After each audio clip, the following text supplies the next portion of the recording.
When you have a strong reaction, especially when it's sort of uncharacteristic of what you're feeling, usually, it means something touched a hot spot that really, really, really, really, really matters to you. A situation activated within you awareness of an absence of something you really care about, something you've been thinking about for a long time. You've got a lot of momentum going about it. You care a lot. If somebody you don't know calls you on the telephone and said, hello, you don't know me, I'm just calling you to tell you I will never call you again, you say, thanks for letting me know. But you don't lose your shit. You don't lose your mind. It doesn't matter.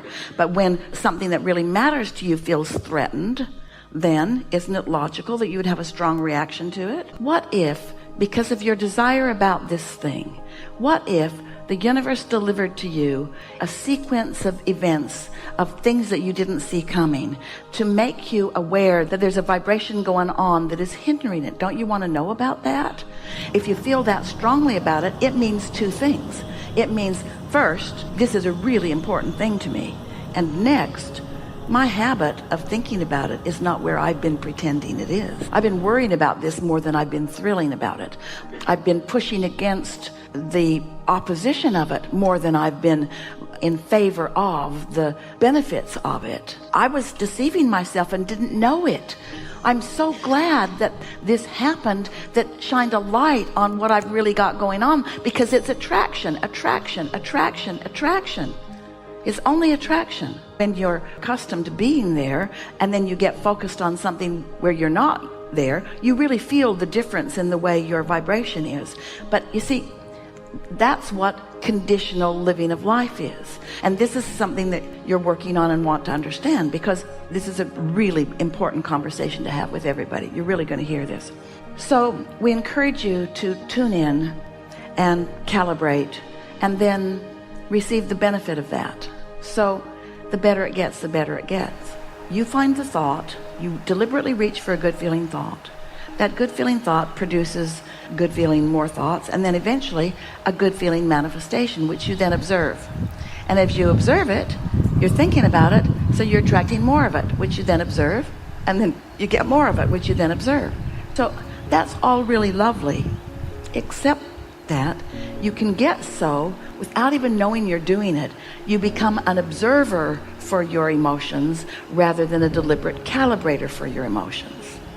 So as long as you can keep everything coming along, observing it and feel good, and observing it and feel good, and observing it and feel good, but often real expansion causes you to reach deeper than where you've been observing. And if you're accustomed to observing, the first time you notice that what you want to observe isn't there, you lose your mind over it.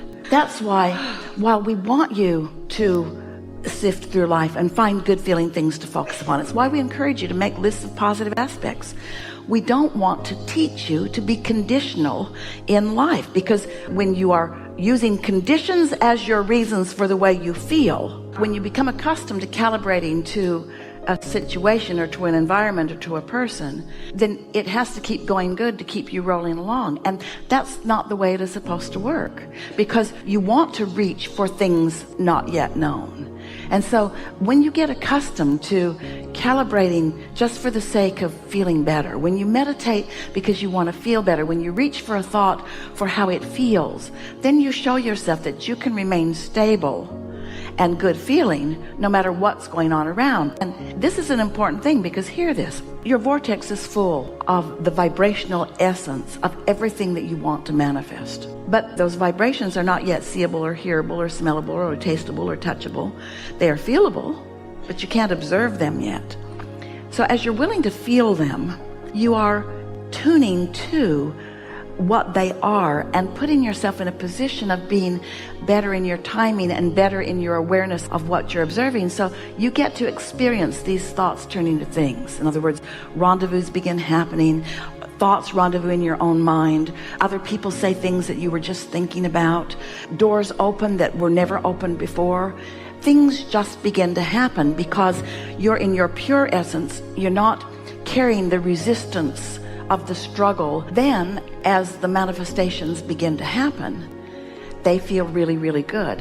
But what we want you to get hooked on is the feeling of them becoming, not the thrill of them bursting out into see it, hear it, smell it, taste it, touch it, because then you're right back where you were before. You need to see it to believe it.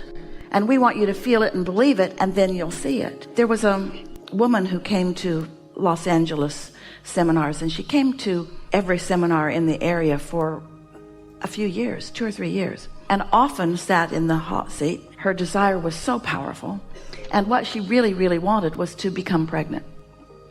And it kept not happening, and it kept not happening. She was frustrated and wanted to happen and wanted it to happen. And so we talked her off the ledge and helped her to calibrate. We weren't using that word in those days, but talked about the positive aspects. And she got better and better at not being all upset that it wasn't happening yet.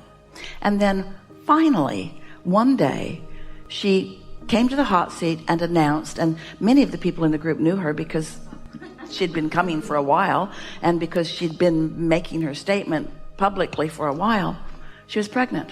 Oh, she was so excited. And yet, she didn't have a baby.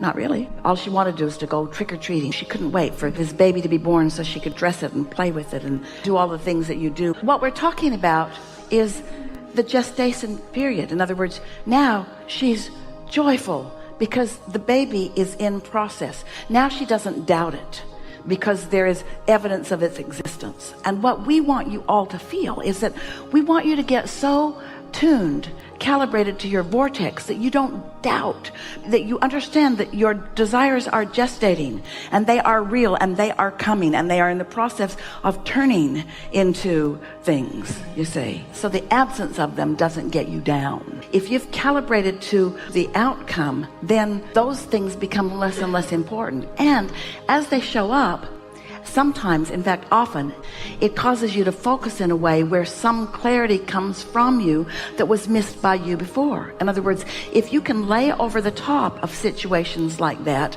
the knowing that things are always working out for me, not things are not working out, things are working out. So what about this is now working better than it was before this happened? There is always something.